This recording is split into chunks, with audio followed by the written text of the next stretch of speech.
They took 7-year-old Noah from his own front yard, claiming he was collateral for a $1 million debt his family never owed. Behind it all was a disgraced ex-cop running a fake HOA that ruled the neighborhood through fear, threats, and forged fines. But what they didn't know was that Noah's father, Mark, had a past and connections that would blow their entire operation wide open. Just wait until you see how this story turns, and why justice didn't just knock, it kicked the door down. It was the kind of Saturday morning people moved to the suburbs for, quiet, sunny, and filled with small, ordinary rituals that make a house feel like home. Mark Fletcher, 35, stood on a metal stepladder outside the garage, tightening the last screw on a faulty motion sensor. He squinted against the rising sun, a Phillips screwdriver clenched between his teeth, hands covered in drywall dust. Inside, the scent of vanilla and cinnamon drifted through the open kitchen window. Olivia, his wife, was making waffles, her signature Saturday recipe, complete with blueberries for Noah and extra crisp edges for Layla. Noah, just 7 years old, ran barefoot across the front lawn in his superhero pajamas, arms outstretched like airplane wings. Their golden retriever, Boots, barked happily as he darted between flower beds, nearly knocking over a garden gnome. Mark chuckled to himself. They'd only lived in Lakewood Oaks for 3 weeks, but it already felt like they'd found their little slice of peace. It was the kind of place with manicured lawns, welcome baskets, and neighbors who waved, even if they didn't know your name. On the surface, it was perfect. But perfection has a way of cracking under pressure. At exactly 9:03 a.m., that crack appeared. 3 men stepped onto the Fletcher's porch in tight formation, all dressed in dark navy uniforms with matching hats and black tactical boots. No flashing lights, no marked vehicles. Just quiet, calculated steps and hard faces. Olivia had just pulled the last waffle off the iron when the knock came. It wasn't casual, it was deliberate, sharp, like a coded signal. She opened the door, still holding the spatula. "Can I help you?" The tallest man, pale skin, mirrored sunglasses, clean-shaven with a rigid jawline, lifted a clipboard toward her chest. "You've accrued over $1 million in unpaid HOA fees and community code violations," he stated flatly, as if reading from a script. "Per Emergency Clause 9, 3.2, Lakewood Oaks is authorized to seize temporary collateral until full balance is recovered." Olivia blinked. "Excuse me? We just moved in. That can't be right." The man didn't respond. He simply turned to the other 2, gave a single nod, and they moved without hesitation. Down the stairs, across the lawn, straight toward Noah. Mark, who had overheard just enough to feel alarm bells screaming in his gut, dropped his screwdriver and leapt off the ladder, sprinting across the driveway. "Hey, what do you think you're doing? Get away from my son!" One of the men raised an arm and pointed something small and black. A stun device. Mark froze in his tracks, chest heaving. "Back away, sir. Your son is safe. This is a procedural action. He's being held as collateral until the balance is resolved." "Collateral? He's 7!" Olivia's voice cracked into panic as she rushed out behind them, dropping the spatula on the porch. But it was already too late. The second man scooped Noah up under his arms like a package. The boy yelped in confusion, dropping his toy airplane in the grass. Boots barked wildly, running circles around them. Mark tried to lunge forward again, but the taser snapped in the air with a warning buzz. He stopped cold. The tallest man turned back briefly. "You may contact the HOA compliance office for mediation." And just like that, they were gone.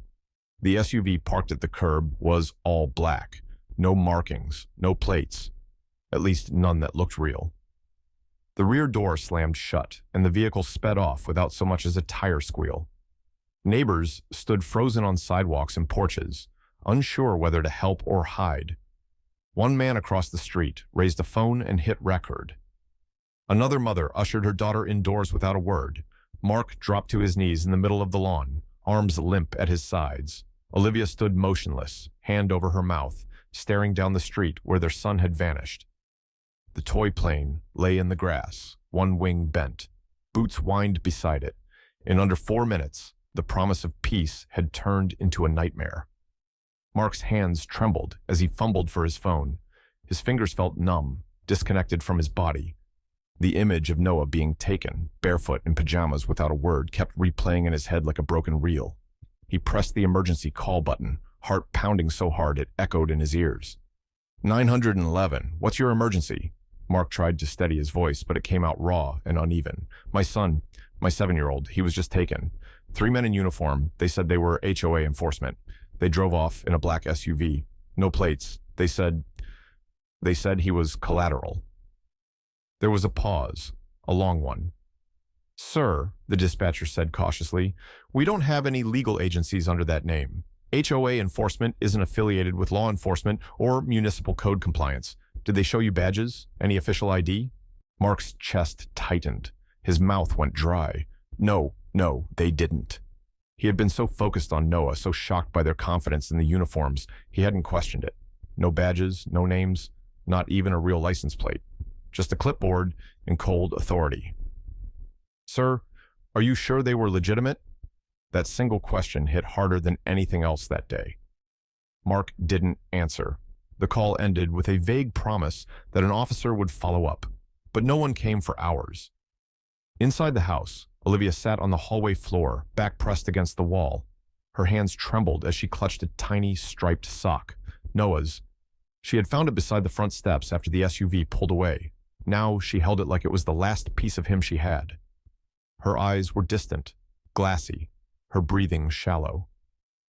In the corner of the living room, 10-year-old Layla sat cross-legged, a box of crayons spilled beside her.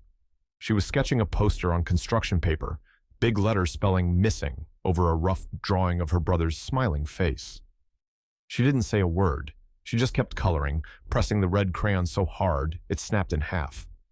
Mark couldn't sit still. He paced. Then he stormed out. Every house on the block had a car in the driveway. Every porch had flower pots, rocking chairs, wind chimes. But behind those decorations were doors that stayed shut when he knocked. Eyes peeked through blinds but didn't open. No one wanted to talk. Not about them. Please, Mark begged one neighbor. You had to have seen something. Sorry, I didn't catch anything, the man mumbled before closing the door gently but firmly. By the 6th house, Mark was shouting. Someone saw. You saw what they did. They took my son. Just tell me who they are. Still, nothing but silence. Finally, just as the sun dipped behind the trees, a voice came from a porch across the street. An older woman in a cardigan stood beside a rose bush. Her silver hair was pulled back tight, and she looked both hesitant and tired. You're Mark, right? The new folks in the Miller house? He nodded, approaching slowly. She glanced around nervously before motioning him closer. Come here, quietly. Her name was Elaine Monroe. She'd lived in Lakewood Oaks for 23 years. She spoke in a whisper, like she expected someone to be listening. They're not real HOA, she said. They use the name, the logos, but none of it is real. They made their own rules years ago. Started with minor fines, then threats. Now it's whatever this is. Mark's brow furrowed. How do people just let this happen? She glanced toward the street, voice tightening. Because the last man who tried to expose them, his dog vanished. A week later, his wife got fired. From a job she'd had for 12 years. No explanation. They had to move in the middle of the night. Mark stared at her, trying to process what he was hearing. Elaine's eyes welled up. People are scared, Mark.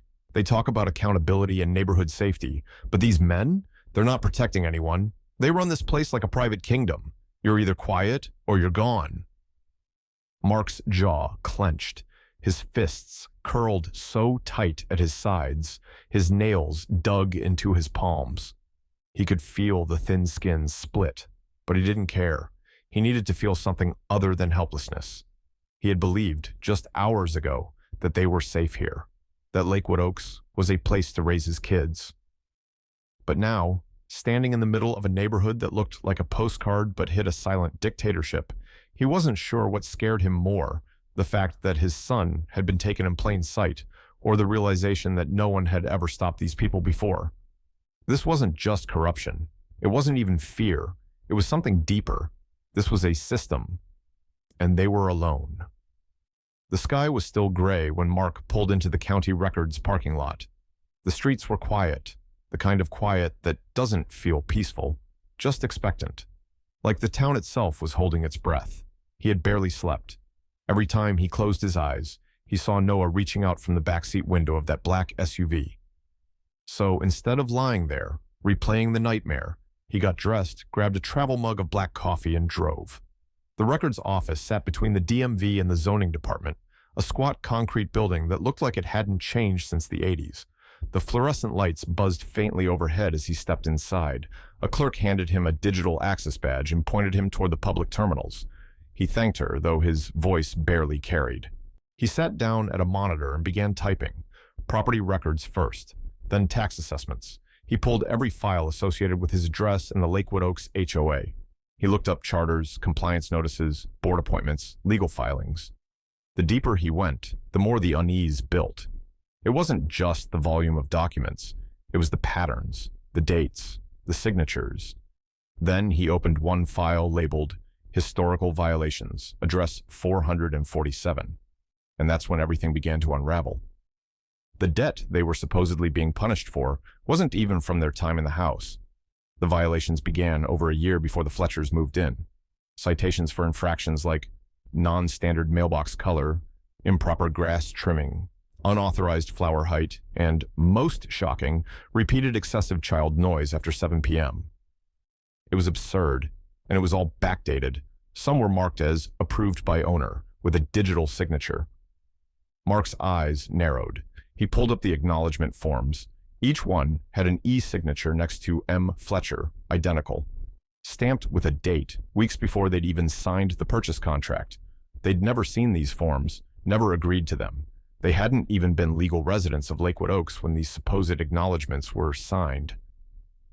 Mark's hands curled into fists on the keyboard. He moved on to the enforcement notices. Each one was issued under the authority of a man named Travis Klein, listed as HOA president, enforcement officer, and code liaison. His name appeared on everything. So Mark searched him next. The first result was an obituary. Travis Klein, age 58, passed away peacefully in his sleep 9 years ago. Mark stared at the screen, then reread it, then checked the file metadata again. Same name, same signature.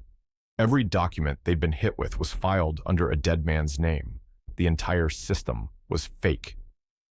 He left the terminal in a daze and drove straight to the official HOA building listed in the documents. It was a standalone structure near the neighborhood's east exit. White siding, clean lawn, an American flag out front. It looked official, respectable. But when he got closer, he saw the truth. The blinds were closed tight. The windows were papered over from the inside. There were no business hours posted, no nameplate, no security cameras, just a locked door and silence. Mark knocked once. No answer.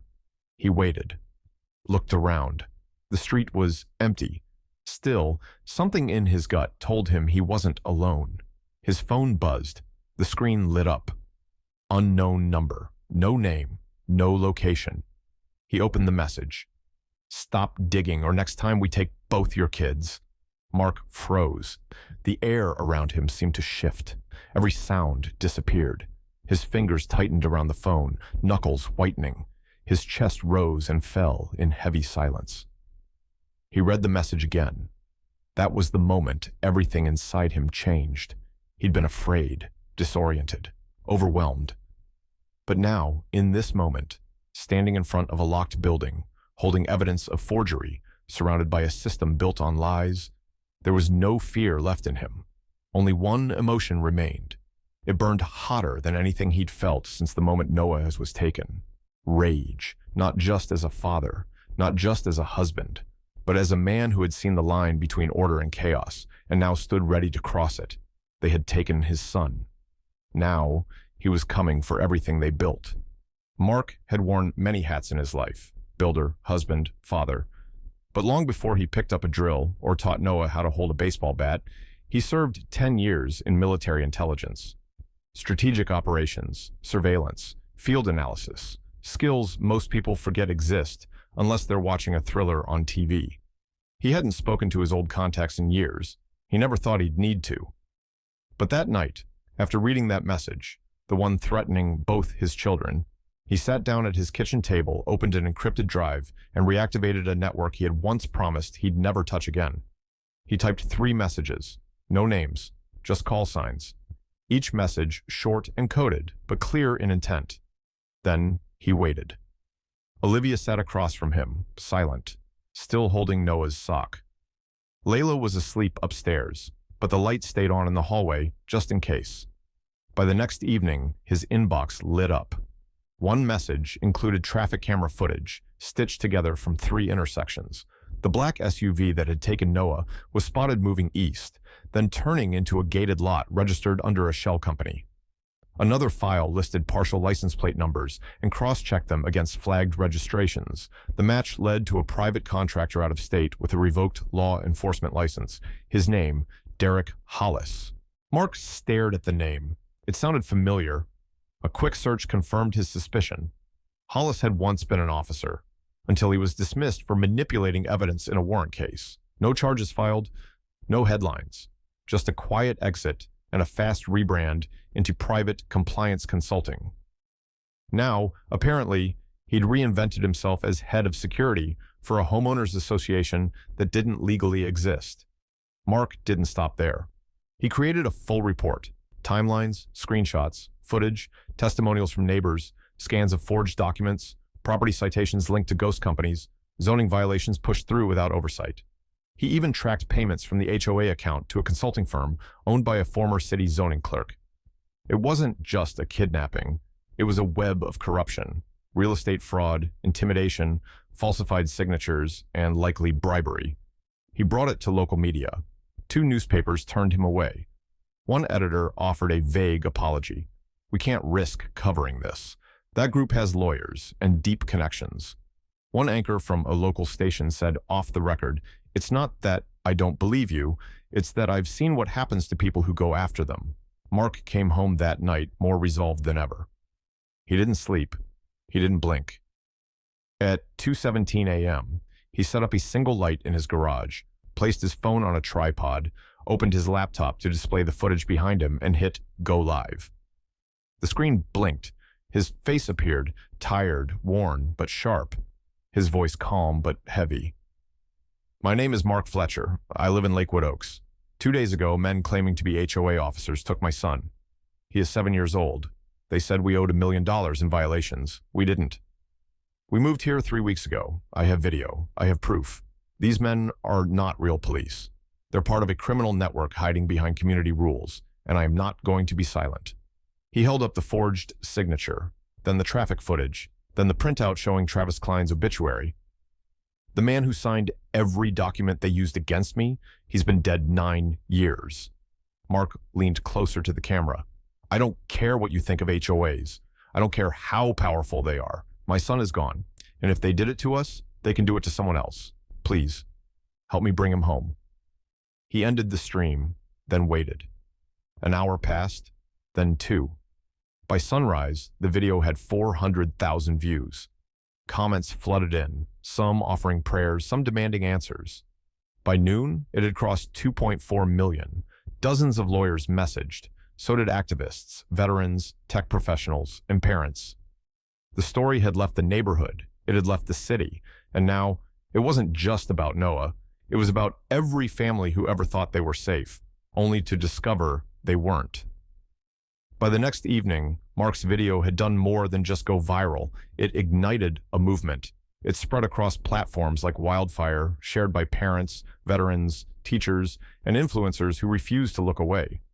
Celebrities with millions of followers reposted it with hashtags like #BringNoahHome and #FakeHOA. People weren't just outraged, they were mobilized, and in the midst of thousands of messages, one stood out. It came through Olivia's inbox. Carmela Vance, a sharp-tongued attorney from Austin, known for exposing fraud rings, had written one line that changed everything. "I saw your husband's video. This smells like racketeering. I want in." Meanwhile, Mark was already 2 steps ahead. He wasn't just watching anymore. He was hunting. At sunset, headlights appeared outside the house. A familiar engine rumbled low and steady. Mark stepped outside and saw a hulking figure emerge from the truck. Curtis, his old friend from military days, quiet as always. Dressed in black, jaw tight, eyes scanning everything like the world was still a battlefield. Without a word, Curtis handed him a flash drive, heavy in weight and meaning. "It's not just Derek Hollis," he said. "This thing goes deep. Contractors, code enforcers, real estate brokers, a judge." Mark didn't flinch. He just nodded. His mind had already moved past shock, past fear. Now he operated with cold precision. They sat at the kitchen table as Curtis laid it out. Shell companies tied to HOA funds, falsified liens, payments routed through construction permits. The fake HOA wasn't just enforcing rules, it was laundering influence and cash through quiet intimidation. Dozens of names, some familiar as Dazer, some protected. One name came up repeatedly, Lakewood Civic Compliance Group, LLC. A quick address search pulled up a private property hidden in the hills, an abandoned storage facility, fenced off and listed as under renovation.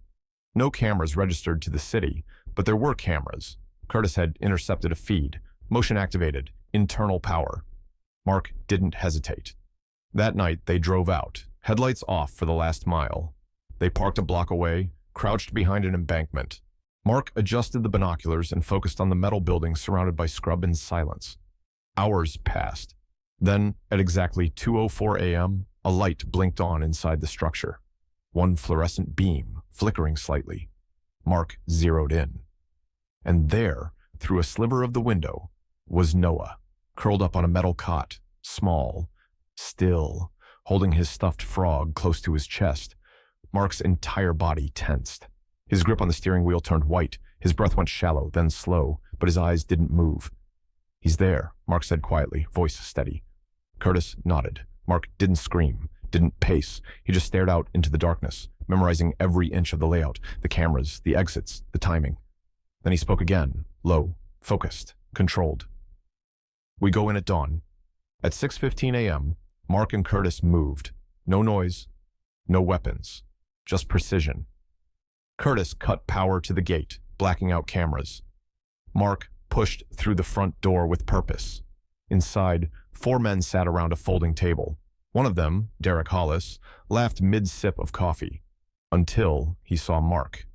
Derek reached for his taser. He never made it. Curtis grabbed him from behind and slammed him against the wall with brutal efficiency. "Where is my son?" Mark growled, voice hard and steady. A door creaked behind them. Tiny footsteps echoed. Noah stood in the doorway, pajamas wrinkled, face pale, barefoot, but alive. "Daddy?" Mark dropped to his knees instantly, arms open. Noah rushed into him, burying his face in his father's shoulder. Mark wrapped him up, holding him tighter than he ever had. He didn't speak, just closed his eyes and breathed in his son's presence like oxygen. Derek tried to shout. "This was business. We followed procedure." Mark looked up, eyes sharp. "You kidnapped a child." 12 minutes later, black SUVs rolled up. Federal marshals stormed the building. Curtis raised his hands. Mark stood with Noah, no resistance. Officers secured the site, cuffed all 4 men. 2 had passed charges, impersonation and unlawful detainment. Derek argued until they shut the cruiser door behind him. Outside, news crews arrived. Curtis had tipped off federal agents before dawn. Now, the story wasn't just going public. It was becoming national. By midday, headlines exploded across screens. Fake HOA busted in suburban kidnapping scandal. Father tracks down son in rogue enforcement raid. Justice delivered in Lakewood HOA fraud ring. But inside the ambulance, Mark wasn't thinking about headlines. He was watching Noah eat a granola bar, wrapped in a blanket, quietly leaning against him. "Did you know I was coming?" Mark asked gently. Noah nodded. "I never doubted it." Mark placed a hand on his son's shoulder and smiled for the first time in days. "I always come back," he said. "Always." The courtroom was silent when Mark took the stand. Every seat was filled, neighbors, reporters, even people who had driven in from other towns just to witness the case unfold. The judge, firm and focused, called for order as Mark adjusted the microphone. He looked straight at the jury, not to impress them, but to tell the truth. He spoke for hours. He showed videos of the men in uniform taking his son. He presented forged citations, dozens of them, signed by a man who had been dead for 9 years. He handed over screenshots of the message threatening both of his children. He even pulled out traffic footage showing the black SUV arriving and leaving the storage facility. Every word was clear, every piece of evidence undeniable. Then Olivia testified. She spoke softly, but with unwavering strength. She described the morning Noah was taken, the moment the door slammed shut, and how she found his sock on the porch. Her voice cracked once, but she didn't stop. Carmela Vance, sharp as ever, stood beside them like a wall. When it came time to question the defense, she wasted no time. She pulled apart the legal logic behind the collateral clause, highlighted forged HOA bylaws, and exposed shell companies connected to key defendants. When they tried to argue consent by residents, she produced time-stamped records proving the Fletchers weren't even legal owners when the citations began. The defense collapsed under the weight of their own paperwork. Then Derek Hollis took the stand, calm, almost arrogant. He straightened his tie, looked at the jury, and said, "They knew what they signed up for. The HOA has authority. We're just enforcing order." For a full 3 seconds, the courtroom was silent. Then a juror, an older man in a tan jacket, let out a quiet scoff. The rest of the jury just stared, as if trying to decide whether Derek truly believed his own words or was simply too deep to climb back out.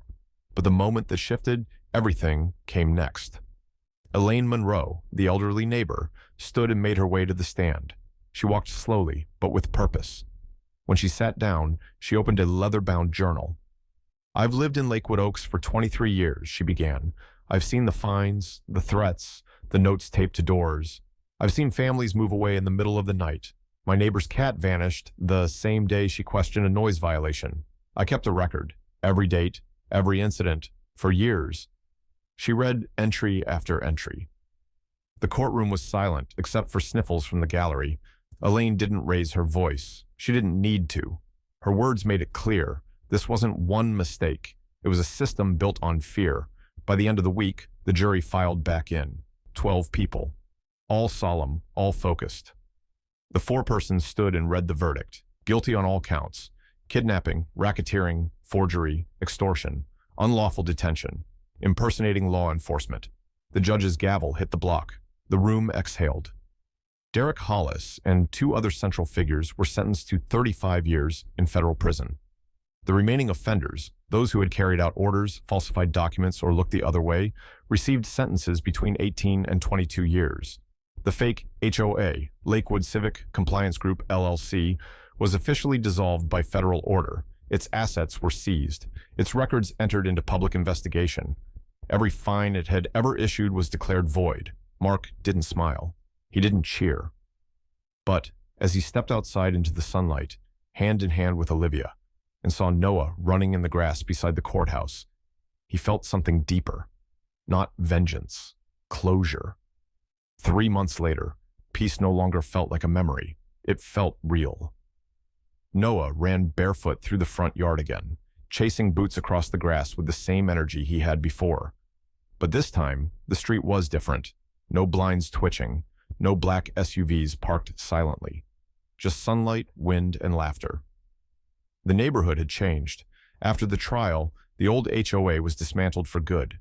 In its place, a new board was publicly elected, led by a military widow and 2 longtime teachers. Elaine Monroe, once too afraid to speak, now served as treasurer. Everything was transparent, documented, fair. People spoke to each other again, walked their dogs without tension, watered their lawns without fear. Mark didn't return to his old job. Instead, he launched something new, Shield the Block, a non-profit offering legal support to families bullied or defrauded by corrupt homeowner associations. Carmela helped structure it. Calls came in non-stop. Hundreds of families with stories like theirs, forged fines, silent threats. Mark promised each of them the same thing. You won't go through this alone. At home, small things healed slowly. Layla laughed more. Noah stopped checking the windows at night. Olivia planted flowers along the walkway, yellow and bold. One evening, Mark stood in the backyard, hammer in hand, working on a wooden frame in the old oak tree. A tree house. It wasn't fancy, just solid, honest. Layla passed him nails. Noah held a level and kept calling it the control panel. Olivia watched from the steps. "You saved him," she said softly. Mark paused, eyes on the ladder. "No," he replied. "He saved me. If they hadn't taken him, I never would have seen how deep it went, how many people needed someone to push back." She walked over and wrapped her arms around his waist. He leaned into her, quiet. The sun dipped below the rooftops. The breeze carried the sound of children laughing. The old fear that had once clung to every window and porch was gone. The neighborhood had tried to turn itself into a prison. Now, it was finally home.